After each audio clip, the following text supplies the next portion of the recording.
time now on Bay Lifestyle to catch up with the Canny Group, the wonderful group of people we catch up with every couple of weeks. They used to be the Canny Accounting Group, but now they're a little bit more than that. Lawyers, financial advisors, and pretty much all-round good people that can provide anything that you need if you're running a business or you have personal taxation to worry about. But right now we're talking about superannuation. Matt Stokes has joined me. Superannuation is hideous. I don't understand it. I don't get it.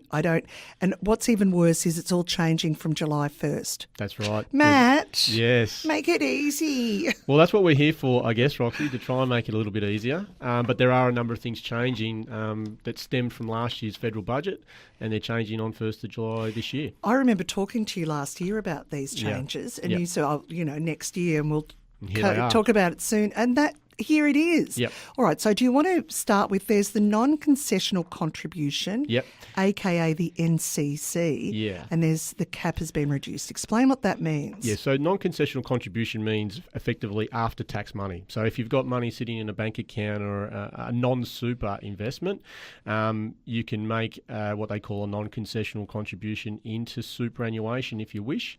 Up until now, currently every year you could tip in $180,000, but it sounds like a lot of money. But for people that are in retirement, they may have built up, savings. So that's probably a fair limit. Or they could even bring forward 3 years and put in $540,000 in any one go. Not anymore. Not anymore. So from 1st of July, that's going to reduce to $100,000 per year. Wow. Or over that 3 year, bring forward $300,000. So what I'm thinking about is things like inheritances. Mm-hmm. You might get a lump sum of money. You might be at a certain age where you know that, you're not going to need to access that money right now, but in a couple of years it'd be great to have. Yep. Downsizing your home. So where does we that know money that go? Property prices are well up, and people may be thinking there's an opportunity to downsize, and those are going to be a little bit limited from 1st of July. So can we get the money in before then? Yeah, there's a transitional period. So up until 30th of July, 30th of June, there's still the ability to put $540,000 in if there's been no utilisation of that cap until this point. Right. But from 1st of July, it'll be $100,000 per annum or $300,000 to bring forward those 3 years. Gee, look, best advice if you need to move some money into your super, Talk to someone now. Talk to the Canny Group right now. So the concessional contribution cap's also been reduced. Yeah, and the concessional contribution cap probably affects a lot more people. That's what the concessional contributions include: what your employer can make on your behalf through that employment arrangement, and what you can also salary sacrifice in pre-tax into super. So for anyone over 50.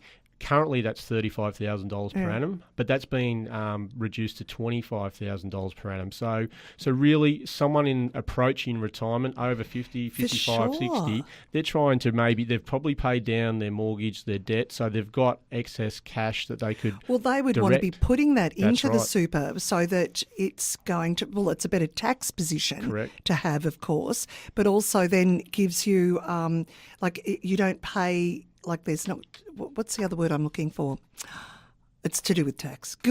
Personal gains? Oh, capital gains. Gains, ultimately, if they build up, money that moves into the pension phase in super, there's all those, tax reliefs as well. But the idea is that if in the last stages of your working life, you probably are trying to ramp up what you can get into super, and this change is going to reduce that ability. That's really annoying. So amounts transferred. Explain this about the pension phase that's been capped as well. Yeah. So.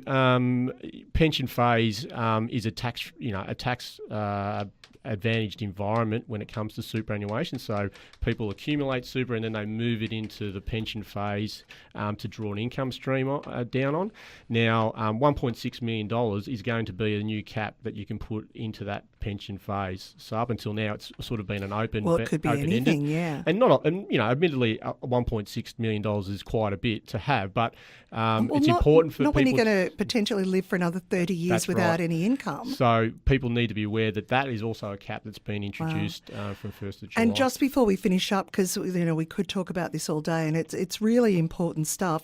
The 10% rule. Yeah. Now the 10% rule is one of the upsides, because up until now, people that are also in employment, so more than 10% of their income comes from an employment arrangement, haven't actually been able to put personal super contributions in and then claim a tax deduction for those. So because some employers won't allow you to do salary sacrificing, or they'll actually account your salary sacrifice as part of their obligation. Yep. So it disadvantages a lot of people in employment arrangements. But from 1st of July, you'll be able to make a personal super contribution and claim a tax deduction for it. Awesome. Do you know what I think? Yep. I actually think, Matt, Yep. we all have to give you a call first thing Monday Yep. and get you to sit down and say, this is my situation. Yep. What should I do? Yeah, that'd be great. We'll what we be need. waiting by the phone. Okay. They're the Canny Group, and they will get you through this maze of superannuation absolutely painlessly, won't you? That's the plan. That's it. Awesome. Thanks, Matt. Matt Stokes from the Canny Group. Jump online, cannygroup.com.au.